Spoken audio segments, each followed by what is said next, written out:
J'aimerais qu'on lise Proverbe chapitre 4, verset 5. Et après, on va prier.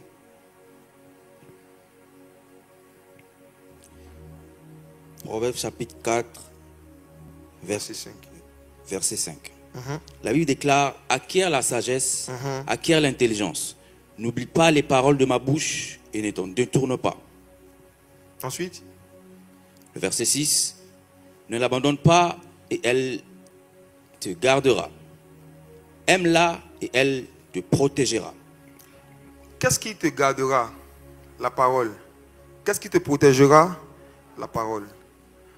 Lorsque tu grandis en Christ, tu comprends que le niveau de protection spirituelle qui est autour de toi ne dépend pas du nombre de fois où tu dis Seigneur, garde-moi. En fait, ce n'est pas quand tu dis à Dieu, garde-moi, qui te garde. C'est quand tu gardes sa parole qui te garde. Il dit, si tu gardes ma parole, la parole te gardera. La parole te protégera. Dans la croissance spirituelle, il y a un niveau que tu dois atteindre où certains démons ne doivent plus avoir accès à toi. Quand tu grandis spirituellement, tu n'es plus censé avoir des esprits de mari de nuit. Un démon de mari de nuit ne doit pas avoir accès à toi.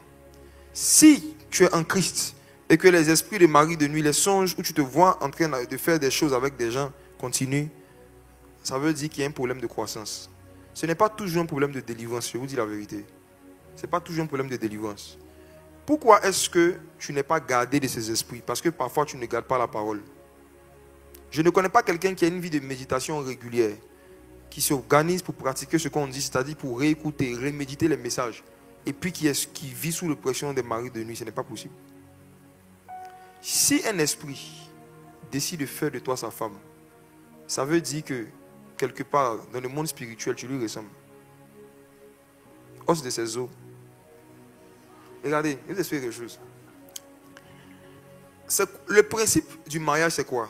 C'est un Adam qui se lève, qui voit une femme et qui dit, cette fois-ci, celle-ci est os de mes os, chair de ma chair. Le fait qu'il a dit cette fois-ci, ça veut dire qu'il y a eu d'autres fois avant. Ève n'était pas la première femme qu'il voyait. C'était la première femme qui était os de ses os, chair de sa chair. Les chiens aussi avaient leur femme. Adam a vu des chiennes, mais il ne s'est pas senti attiré par elles. Il a vu des lions. Il ne s'est pas senti attiré. Il a vu des femmes de gorille. Comment on appelle la femme du gorille? Les intellectuels. La femme du gorille, c'est qui? C'est bon, je ne vais pas vous faire pécher. Ève a vu des femelles de différentes espèces, mais il n'y en avait pas une qui lui ressemblait. Il a eu envie de se marier avec celle qui lui ressemblait.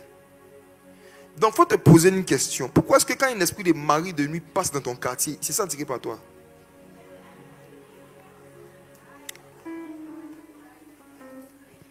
Tu as un style de vie qui ressemble à celui des démons quand tu ne médites pas la parole. Parce que les démons ne méditent jamais. Les démons viennent à l'église mais ne méditent pas la parole. Chaque dimanche, ils sont présents. Si chaque dimanche, le pasteur prend le micro puis commence à faire des délivrances, vous allez voir, il y aura toujours des manifestations. Parce que les démons ne manquent aucun culte.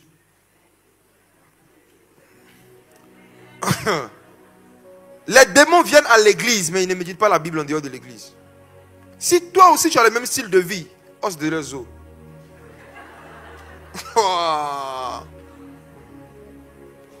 C'est sérieux, hein?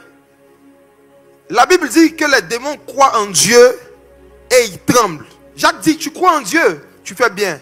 Les démons aussi croient en Dieu et ils tremblent. L'une des particularités des démons, c'est qu'ils aiment trembler.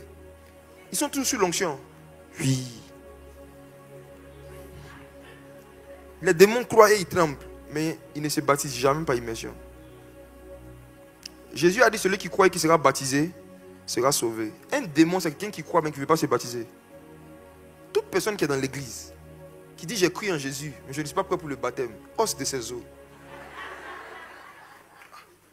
Tu ressembles aux démons.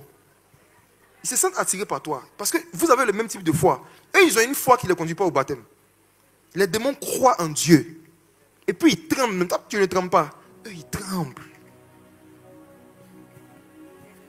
Un autre style de vie qui peut faire que tu vas ressembler aux démons dans le monde des esprits. Et les esprits des maris de nuit vont toujours venir dans ta vie. C'est le fait de dire que moi, Dieu me parle. J'entends la voix de Dieu. Mais malgré ça, tu vis dans le péché. Satan entend la voix de Dieu. Dieu parle clairement à Satan. On le voit dans le livre de Job, chapitre 1. Les fils de Dieu font une réunion. Satan vient au milieu d'eux. Il entend la voix de Dieu. Mais quand Satan sort de la présence de Dieu, il reste toujours un esprit impur. Je croyais, lorsque j'étais enfant dans la foi, au slogan qui dit « On ne peut pas venir dans la présence de Dieu et repartir tel qu'on est venu ». Je croyais en ça avant. Jusqu'à ce que je lise Job chapitre 1 et que je vois Satan venir dans la présence de Dieu et repartir pire qu'il est venu. Parce que quand il était venu, il était juste Satan. Mais quand il est sorti de là, il est devenu un tueur. Il a tué les enfants de Job après avoir parlé avec Dieu. Quand tu ne prends pas de décision de te repentir et de changer de vie, mais que tu aimes écouter la voix de Dieu, ça va te rendre plus méchant. C'est pourquoi vous voyez que quand quelqu'un vit dans le monde et que cette personne décide de venir à l'église, mais tout en continuant la vie du monde, il pêche plus qu'avant qu'il vienne dans l'église. La présence de Dieu amplifie et multiplie tout ce qui est en l'homme, bon comme mauvais. Donc toute personne qui s'approche de Dieu sans avoir pour le désir de se repentir va avoir le même style de vie que Satan. Tu vas entendre la voix de Dieu et la voix de Dieu que tu as entendue te donnera envie de faire du mal aux hommes. C'est parce que Satan a entendu la voix de Dieu qu'il a tué les enfants de Job. C'est parce que Satan a entendu la voix de Dieu, mais en étant un esprit impur, qu'il allait détruire la vie de Job. Et c'est des chrétiens dangereux qui viennent à l'église, qui écoutent les enseignements, mais qui ne prennent pas de décisions par rapport à leur vie. Ils vont chercher un moment à détruire l'église. Va ou faux? Tu n'as jamais été pasteur, tu ne peux pas comprendre. Demande au pasteur, ils vont te confirmer cela. Ceux qui sont présents, mais qui ne veulent pas changer, ils veulent être là. Ils veulent qu'on les considère comme membres de telle église. Mais en dehors de l'église, ils ne veulent pas vivre la vie que Christ demande de vivre. Ils ne veulent pas grandir spirituellement. Ils veulent juste appartenir à la communauté. Tôt ou tard, ils commencent à détruire.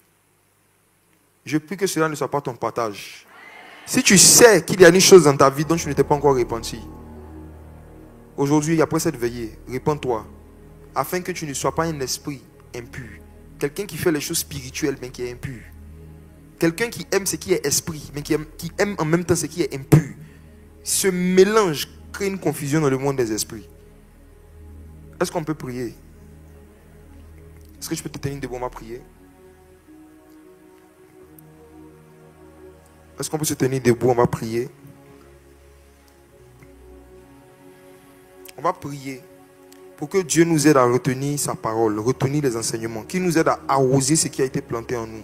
Que Dieu mette dans nos cœurs le désir, l'amour, de reméditer les premiers messages qui ont fait le fondement de notre foi, les premiers messages qui nous ont menés à Christ, les premiers messages qui avaient créé en nous le feu de la prière, les premiers messages qui avaient créé en nous le désir de plaire à Dieu, les premiers messages qui avaient planté en nous la crainte de Dieu. Que Dieu nous donne des cœurs qui réécoutent, qui reméditent la parole, afin que tout ce qui a été planté en nous soit arrosé, que Dieu fasse croître. Prions le Seigneur. Prions. Papa, je te dis merci ce matin pour ta grâce. Tu nous accordes la grâce de participer à cette nuit de prière autour de la croissance en Christ. Nous voulons grandir spirituellement. Je prie pour tes filles qui sont là. Je prie, Père éternel, que tu puisses leur donner la force, que tu puisses leur donner le réflexe et le désir de chercher à réécouter les enseignements de leur Père. Tu as dit, n'oublie pas les enseignements de ton Père.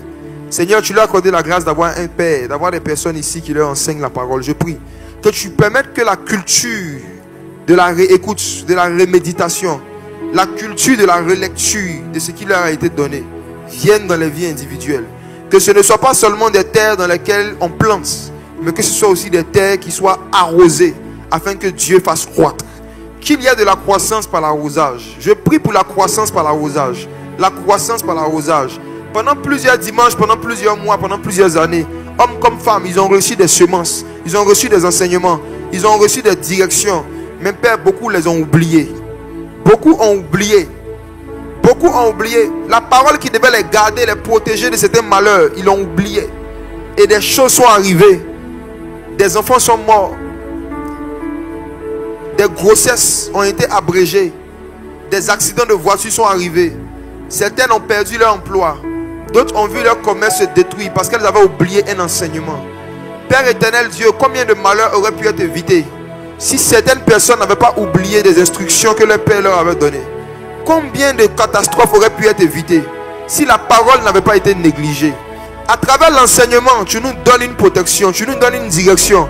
À travers les enseignements, tu nous donnes, Seigneur Dieu, des garde-fous. Tu nous donnes des murailles.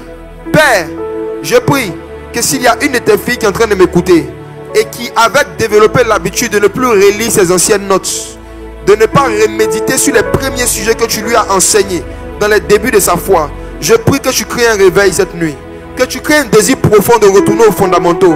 Un désir profond de retourner à son premier amour, à son premier amour, à son premier amour. Seigneur, je prie pour cette femme qui avait l'amour de la parole, qui pouvait faire des veillées de méditation, qui pouvait faire des heures de lecture de la Bible, mais qui ne le fait plus depuis plusieurs mois, à cause des occupations de la vie, à cause des charges de la vie. Les charges de la vie ont éloigné plusieurs de la parole. Seigneur Dieu, les bénédictions sociales, les bénédictions du mariage, les bénédictions des enfants ont tué et étouffé la vie de méditation de beaucoup de tes filles. Mais ce soir, tu m'as dit que tu vas apporter le réveil de la parole. Un feu nouveau pour méditer. Un désir nouveau de s'organiser pour passer du temps avec sa Bible. Un désir nouveau de s'organiser pour pouvoir chercher Christ dans les Écritures. Un désir nouveau de chercher celui qui est né à Bethléem, le pain de vie, le pain vivant. Nos pères ont mangé la manne dans le désert et ils sont morts. Mais voici le pain qui est venu du ciel. Ce pain quotidien, ce pain que nous sommes censés manger au quotidien, ce pain que nous sommes censés chercher au quotidien. La parole vivante, la parole faite chair. Père éternel, je prie qu'un désir fort, un désir profond de réécouter la parole, de méditer longuement la parole, d'étudier la parole, d'écouter la parole, d'étudier la parole. Manto le vla de cause de balai de vla, irradi blanc de comblen de balai de bois. Qu'une soif de la Bible, qu'une soif de la connaissance des Écritures naisse dans le cœur de tes filles. La tour est vacille à Panda la Kadia. As comblé de bas, il a comblé de valises de plat de Gaïla. Je me rappelle que les prophètes autrefois, leurs expériences prophétiques commençaient par la phrase suivante: la parole de l'Éternel fut adressée à Abraham dans une vision. La parole de l'Éternel fut adressée à Ézéchiel dans une vision. La parole de l'Éternel fut adressée à Jérémie dans une vision. Je comprends par là que tu ne donnes des visions claires qu'à ceux qui s'intéressent à la parole de l'Éternel. Tu ne donnes des visions, tu fais rentrer dans le monde prophétique que les personnes qui s'intéressent à la parole, que des personnes qui prêtent une certaine attention à la parole. Je prie mon Dieu, mon roi, qu'au sortir de cette veillée, tu suscites une génération de femmes à qui la parole sera adressée dans une vision. Je prie, Père éternel Dieu, qu'au sortir de cette veillée, tu suscites une génération de femmes qui vont commencer à vivre le même type d'expérience.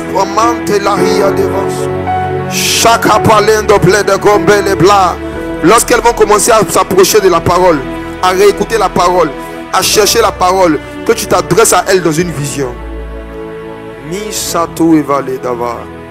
Elanto blaze ablato plendo via lo plende close pale dabra. Shata kamanda klabeta kapati avila. Irasi plante close de pale doblé. Au commencement était la parole. La parole était avec Dieu. La parole était Dieu. Toutes choses ont été faites par elle. Et rien de ce qui a été fait n'a été fait sans elle. En elle était la vie. Et la vie était la lumière des hommes. Cette lumière est venue parmi les hommes. Et les hommes ne l'ont point reçue. Mais à tous ceux qui l'ont reçue et qui ont cru en son nom, elle leur a donné une puissance. La parole leur a donné le pouvoir d'être transformés, de devenir des enfants de Dieu. L'esprit de la parole a rempli ce lieu. L'esprit de sagesse et de révélation. Il y aura ce soir une effusion de l'esprit de sagesse et de révélation. L'apôtre Paul pouvait dire aux chrétiens d'Éphèse: je fléchis les genoux devant le Père et je prie qu'il vous accorde un esprit de sagesse et de révélation dans sa connaissance. Dans le tabernacle, il y avait un endroit qu'on appelait le lieu saint. Dans ce lieu, il y avait ce qu'on appelait les pains sacrés. Pour avoir accès à ces pains, il fallait qu'il y ait de la lumière. il fallait qu'il y ait le chandelier. La lumière était en face des paix. Pour dire quoi? Que toute personne qui veut avoir accès à la parole a besoin d'être éclairée par le Saint-Esprit. Il n'y a personne qui peut ouvrir sa Bible et comprendre d'elle-même la pensée de Dieu. Il y a un chandelier qui commence à parcourir ce lieu. Lantus evali oblen toble. L'onction qui enseigne toutes choses. L'onction que nous avons reçue nous enseigne. Parmi vous, celles qui aspirent à avoir une vie de méditation et de révélation personnelle de la parole, il y a une huile que le Saint-Esprit est prêt à déposer sur vous maintenant.